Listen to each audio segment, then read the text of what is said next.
भाजपचे जिल्हाध्यक्ष तथा सांगोला तालुक्यातील चोपडी जिल्हा परिषद गटाचे सदस्य चेतनसिंह केदार यांचे जिल्हा परिषद सदस्यत्व तसेच त्यांच्या पत्नी सुजाता केदार यांचे नगरपालिकेचे सदस्यत्व रद्द करण्यात यावे यासाठी पंढरपूर येथील जिल्हा न्यायालयात याचिका दाखल करण्यात आली आहे। ही याचिका दाखल करत निवडणूक प्रक्रियेत गंभीर त्रुटी झाल्याचा आरोप प्राध्यापक आर.वाय. घटुकडे यांनी केला आहे।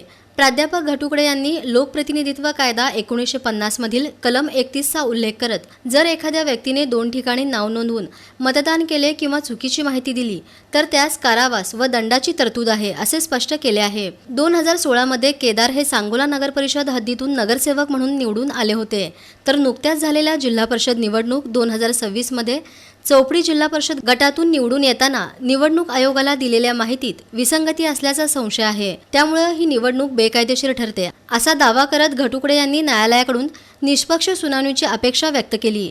याचिकेत नगरपालिकेतील प्रतिज्ञापत्र आणि जिल्हा परिषद निवडणुकीतील प्रतिज्ञापत्र यामध्ये तफावत असल्याचा मुद्दा उपस्थित करण्यात आला आहे। तसेच निवडणूक आयोगाला चुकीची माहिती देण्यात आल्याचा आरोपही करण्यात आला आहे।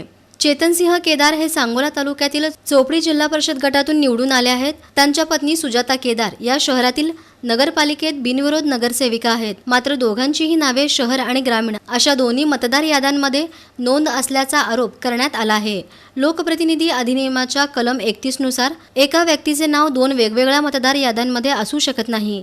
या तरतुदींचं उल्लंघन झाल्याचं चेतनसिंह केदार यांनी जिल्हा परिषद सदस्यत्व तसंच सुजाता केदार यांचे नगरसेवक पद रद्द करण्यात यावे अशी मागणी करण्यात आली आहे। सांगोल्यामधील जिल्हा परिषदेमधून चोपडी या गटातून निवडणूक लढवली आणि जिंकून आले।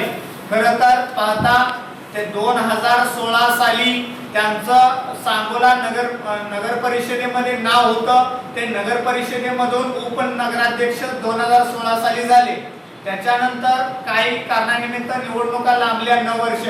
मग काल जी 2026 ची निवडणूक झाली त्या निवडणुकीमध्ये भाजपचे जिल्हाध्यक्ष चेतनसिंह केदार साहेब यांनी वासूदमध्ये ग्रामीणमध्ये त्यांचं नाव आहे आणि त्यांनी चोपडीमधून सदस्यपद लढवलं, झेडपी लढवली आणि ते जिंकून सुद्धा आले। पण एकच व्यक्ती ग्रामीण भागामध्ये शहरी भागामध्ये 2 आयडी व्यक्ती एकच म्हणजे निवडणूक आयोगाचे स्वतःच्या सवडीनुसार केली जाणारी शुद्ध फसवणूक आहे आणि या व्यक्तीचं सदस्यत्व रद्द व्हावे। या पत्रकार परिषदेस रामचंद्र घटुकडे, मालोजी पाटील आदी उपस्थित होते।